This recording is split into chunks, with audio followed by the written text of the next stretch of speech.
புதுச்சேரியில் சினிமா பட பாணியில் வீட்டு உபயோகப் பொருட்களை அள்ளிச் சென்ற ஆந்திர கொள்ளையர்கள் போலீசார் விரித்த வலையில் வசமாக சிக்கியுள்ளனர். தொடர் கொள்ளையில் ஈடுபட்ட கும்பல் பிடிபட்டது எப்படி? புதுச்சேரியின் ஏனாம் பிராந்தியம் ஆந்திர மாநிலம் காக்கிநாடாவின் அருகே அமைந்துள்ளது.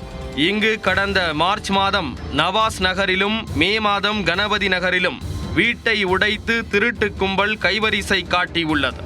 இரு வீடுகளிலும் வீட்டு உபயோக பொருட்கள் சுருட்டி வாரி கொள்ளையடித்து செல்லப்பட்டுள்ளது. சமையல் எரிவாயு cylinder, gas stove, mixie, grinder, iron box, trolley bag, TV, washing machine, fridge, laptop, table fan என அனைத்தையும் திருட்டு கும்பல் அள்ளி சென்றுள்ளது. பஞ்சிமத்தை, டெடிபேர் பொம்மை என கண்ணில் பட்ட எதையும் விட்டு வைக்காமல் அனைத்தையும் திருடி சென்றுள்ளது. வீட்டின் உரிமையாளர் வெளியூர் சென்றதை அறிந்து கொண்டு இந்த திருட்டு சம்பவம் அரங்கேற்றப்பட்டுள்ளது.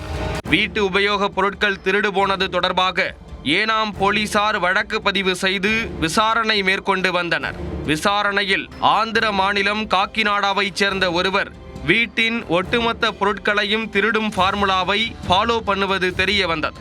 இது தொடர்பான புகாரில் ஏற்கனவே சிக்கிய செப்பலா துர்கா பிரசாத் என்பவர் மீது ஏனாம் போலீசார் கண் வைத்துள்ளனர். தொடர்ந்து அவரை நோட்டமிட்டு வந்த போலீசார் சுற்றி வளைத்து கைது செய்துள்ளனர். அவரிடம் மேற்கொண்ட விசாரணையில் ஏனாம் பகுதியில் வீடுகளுக்குள் புகுந்து வீட்டு உபயோக பொருட்களை திருடிச் சென்றது அவர்தான் என்பது தெரிய வந்தது. இந்த திருட்டு சம்பவத்தை அரங்கேற்றுவதற்கு ஏனாம் பிராந்தியத்தின் நவாஸ் கார்டன் பகுதியைச் சேர்ந்த டொங்கா வீரபாபு உடந்தையாக இருந்ததும் அம்பலமானது. இவர்கள் இருவரும் வீட்டில் யாரும் இல்லாததை நோட்டமிட்டு அங்கு தங்களது கைவரிசையை காட்டியுள்ளனர். இதைத் தொடர்ந்து திருட்டில் ஈடுபட்ட செப்பலா துர்கா பிரசாத் மற்றும் டொங்கா வீரபாபு ஆகிய இருவரையும் ஏனாம் போலீசார் கைது செய்துள்ளனர்.